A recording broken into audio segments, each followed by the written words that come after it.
match on the European stage for almost 30 years. Around 85 fans joined them on the flight to Albania, with a further 120 believed to be travelling independently. It's a journey to what has largely been dubbed the unknown, and the advice has been not to travel. But even that hasn't dampened spirits among the Dark Blues fans. It's the first time in Europe for a long time. We're excited about the prospect of going the next round. I've checked it out on the internet, decided to make the journey anyway. It's 29 years since we've been in. If I wait another 29 years, I'll be 72. So I might be a bit late then, so I thought better late than never and do it now. Yeah, just to support the team like we always do, yeah. I mean, just go anywhere to watch Dundee. There's a lot of guys can't go, it's a lot of money, but should it be worth it, yeah. I take it you've done extensive research on Albania itself, have you? No. The players themselves are also relishing the opportunity tomorrow's encounter with KS Vllaznia will give them to establish themselves in European football. It's a massive game, obviously. As you say, Dundee's not been involved for so long, and it's just it's a good occasion. We've got the fans and that to come with us as well, so obviously helps us getting a bit of support, and all the boys looking forward to it. Just hopefully everyone goes to plan. The build-up to tomorrow's match has been overshadowed by the Dark Blues' bid to tempt Motherwell striker James McFadden to Dens Park. The Fair Park club rejected a formal bid of £600,000 from the Taysiders for the 20-year-old on Monday. But Dundee boss Jim Duffy has only one priority at the moment. That's part of football, you know. If you're involved in football, then you're going to get different things that happen leading up to important matches. You've got to be able to deal with that. But for us, the most important thing is to focus with attention solely on this match. It's a huge match for us. The first time in 29 years we've been involved in UEFA competition.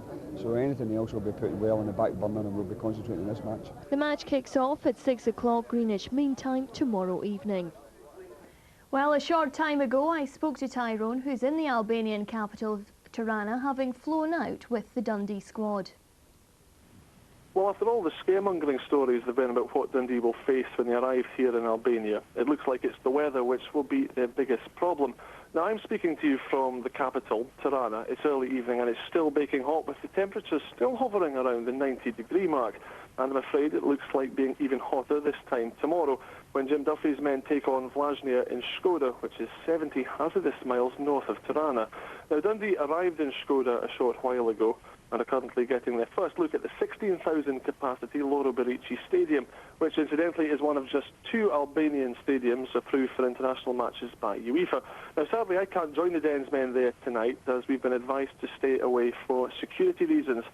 Anyway, a 12,000 crowd is expected to turn out for tomorrow's game, around 200 of which will be of the Dark Blues persuasion.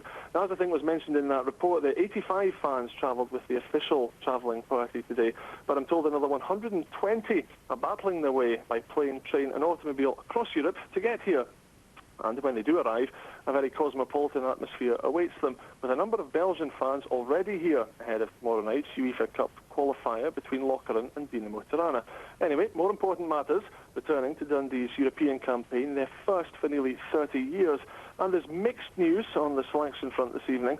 Stephen Milne and Mark Roberts have joined the growing Dens Park injured list and didn't travel, but more positively, Argentinian striker Juan Sara did make the trip. He had a wisdom tooth removed yesterday and, fingers crossed, is expected to be available for selection tomorrow night.